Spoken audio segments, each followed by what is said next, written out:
Well, India's COVID-19 cases continue to remain low overall, but there is an uptick in cases in the last week or so being seen across metros. In Delhi NCR, for instance, is a worrying trend with a rise in COVID-19 infections reported among children, especially in schools. To make sense of the COVID situation in the country, India's leading virologist, Dr Gagandeep Kang, joins us on NDTV. Thanks very much, Dr Kang, for speaking with NDTV. I want to begin by asking you about the XE variant, which has now been found in India. Is it safe to assume that a lot of the new cases that are being reported in India right now are of the XE variant?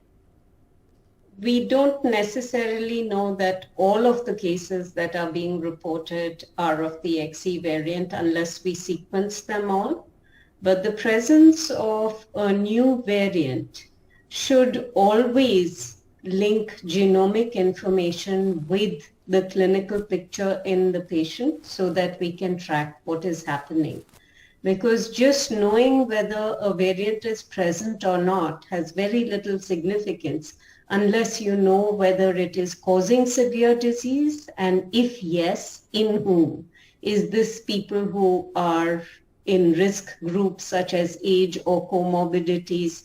Have these people been vaccinated? With which vaccine? How long ago? It's only when we have all the pieces of the picture that we can interpret data. Sequence data alone is insufficient. Right.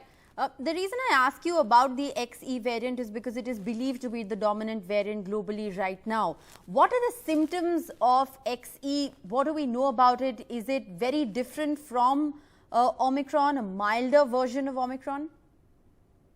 Well, XE is a derivative of Omicron. And in terms of what we know about Omicron, this is a virus that replicates more in the upper respiratory tract than in the lower respiratory tract. So the symptoms that you should expect to see will be like those of an upper respiratory infection by and large. So, fever, headaches, respiratory symptoms, not the kind of breathlessness and severe disease that put people into hospitals earlier.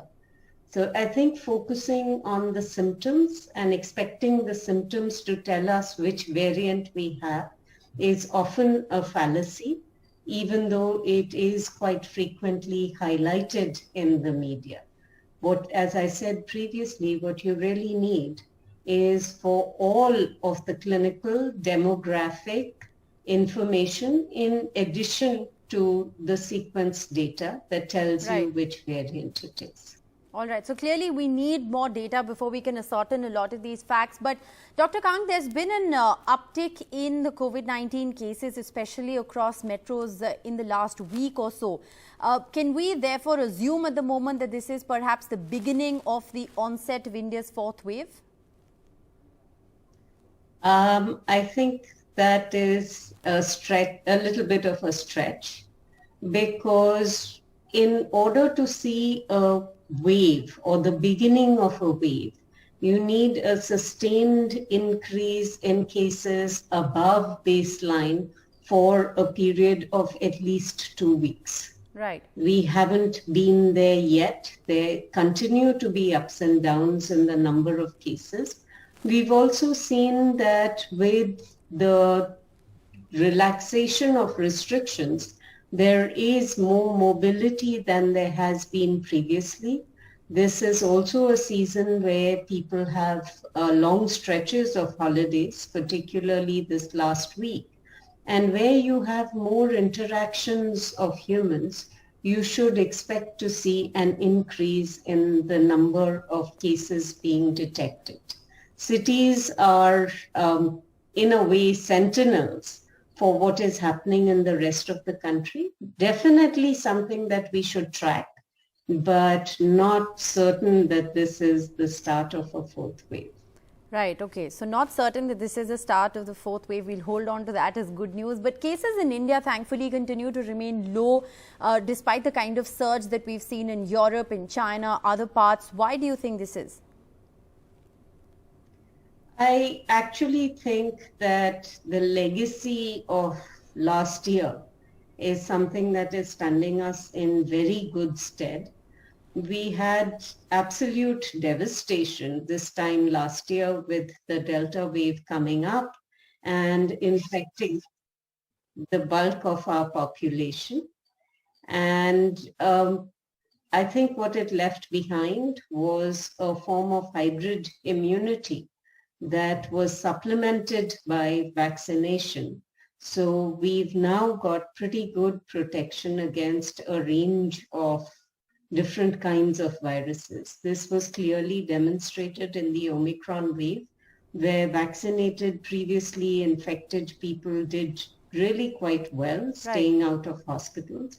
The big question really is, how long will this protection last? It has seen us through the past year, and that's great. I hope that we will continue to have reasonable protection against severe disease for a few more months and hopefully years. No, it's very interesting that you raised the question of how long, vaccine-induced or disease-induced immunity will last, because currently there is a 9-month gap that has been prescribed in India between the second dose and the third dose or the booster dose. Now, many are questioning the science behind this 9-month gap. What's the scientific basis of this gap?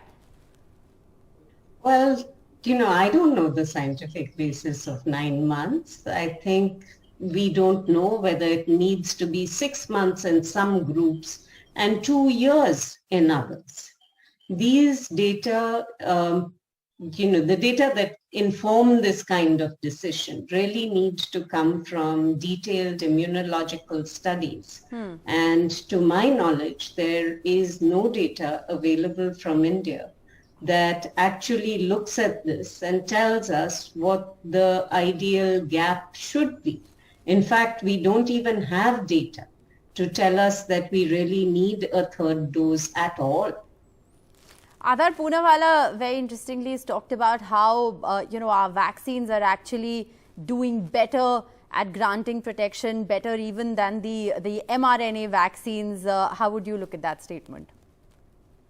Well, I'd love for Mr. Poonawalla to show me the data that informs his statement, because the only data that I am aware of that is nationwide data is the vaccine tracker that is on the Ministry of Health and Family Welfare's website. And that shows data that is essentially about protection from death in people who have been given 1 or 2 doses of vaccine. According to that data, whether you've received 1 dose or 2 doses, you are very well protected against mortality. There is no data telling us which vaccine this refers to, but 80%, 88% of the vaccines used in the country were Covishield and 12% were Covaxin. So assuming that both vaccines are working very well, there is currently no data that actually shows us that 2 doses are better than 1 or that 3 doses are better than 2.